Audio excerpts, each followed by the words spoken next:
Hello, this is Victor from Black Pisces Production, and today we are going to find out whether you really need a DI box to record guitars at home or not. So let's get started.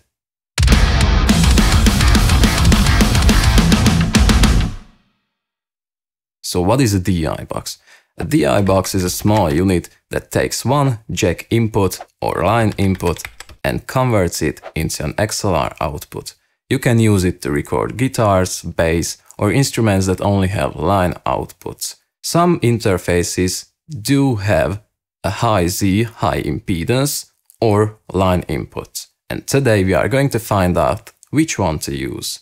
In today's video we are going to use an Antelope Audio Discrete A Synergy Core audio interface that is a rather expensive one, and an affordable DI box, the Behringer GI100 Ultra G. The signal flow is really simple. I use my Harley Benton B550 5-string bass guitar and my Schecter Blackjack A-7 7-string electric guitar.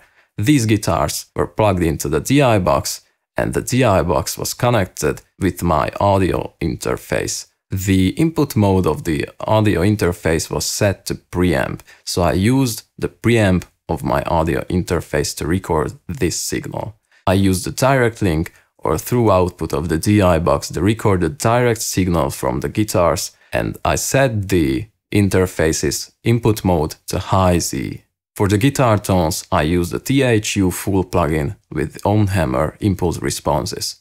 The direct link output of the DI box led through the original signal. This way, the performance, the playing stays the same, and we can compare two signals, one with the DI box and one without the DI box. I wrote a short song that has bass, clean, crunchy, distorted rhythm and lead guitars, so we can analyze how much these sounds are affected by the DI box or by the line input of the audio interface. My good friend Zsolt Joe Janik helped me with the drum parts in this song, so big shout out to him. Thanks for helping me out. In this mix, I didn't process the guitars at all. I used only a limiter on the bass track, but nothing on the guitar tracks. I made this decision because I didn't want to affect you. I wanted you to hear the real differences between the two signals. At the end of the video there will be comparisons of the solo tracks. I will put timestamps in the description. But before that I will play you the two mixes, one with the DI box and one with the line input. I won't tell you which one is which. Try to guess it and write it down in the comments below.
So what do you think?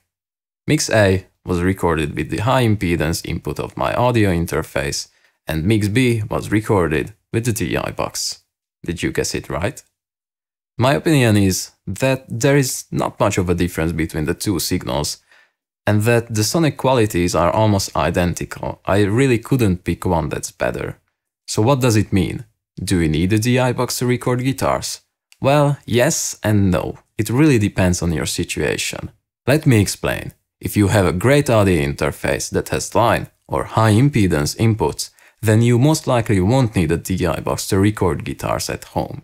But if your audio interface has only a preamp section and no line or high impedance inputs, there is really no way around it. You will need a DI box to record guitars. Another situation can be when your audio interface has line inputs, but your guitar's output is too hot, so you are recording distorted, clipped, transientless signal that is unusable. In these situations, you should use a DI box, because this way you will be able to use the preamp section of your audio interface and record a clean signal. If your audio interface's preamp section cannot handle the output of your guitar, you can use the pad switch on the DI box to decrease the volume. The last situation that comes into my mind is a really specific one, when you are using your DI box as a splitter. Your guitar is plugged into the DI box, the through output is plugged into your amp. This way you can record the DI signal and the amp sound simultaneously. I'm sure that there are other situations too, but these are the most common ones. So there is really no right answer to the question. You should consider your situation and make a decision based on that. I hope this video was helpful. If it was, please click the like button, subscribe to the channel and turn the notifications on. This video was a bit different, so please let me know in the comments what do you think about this new format. If you like it, I will try to make more videos like this. If you enjoy the content that I'm making, please consider supporting and following me on other platforms too. Links are in the description. So that's it for today. Thank you for being here and I'll see you in the next video. But before that, here are the comparisons.